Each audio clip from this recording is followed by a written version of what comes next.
எடப்பாடி அமித்ஷாவை பார்த்துட்டு வெளியில வர்ற அந்த காட்சியை பார்த்தோம். அதுல வந்து அந்த முகத்தை மூடிட்டு வர்ற மாதிரி இருக்குது. அந்த ஒரு கர்ச்சீப்பு, வெள்ளை கர்ச்சீப் வச்சு முகத்தை மூடிட்டு வர மாதிரி.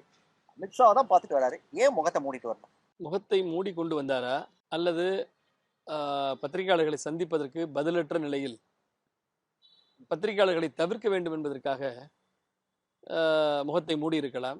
இல்லை, ஒருவேளை யதார்த்தமாக முகத்தை துடைப்பதற்கு முயற்சித்த போது புகைப்பட கலைஞருடைய பார்வையிலே அது முகத்தை மூடியது போல தோன்றியிருக்கலாம். ஆனால் ஒன்று மட்டும் உறுதி, முன் இருக்கையில் அமராமல் அவர் காரினுடைய பின் இருக்கைக்கு சென்று பயணம் செய்திருக்கிறார் என்று சொன்னாலே அவர் தன்னை மறைப்பதற்கு முயற்சித்திருக்கிறார் என்பதுதான் வெட்ட வெளிச்சமாக தெரிகிறது. ஆக உள்ளே நடந்த நிகழ்வுகள் அவருக்கு சாதகமாக இல்லாமல் இருக்கலாம். பதில் சொல்வதிலே அவருக்கு நெருக்கடிகள் இருக்கலாம். ஆக மொத்தத்தில் அமித்ஷாவுடனான சந்திப்பு அவருக்கு உகந்ததாக மகிழ்ச்சியை தரவில்லை என்பதுதான் யூகிக்கப்படுகிறது.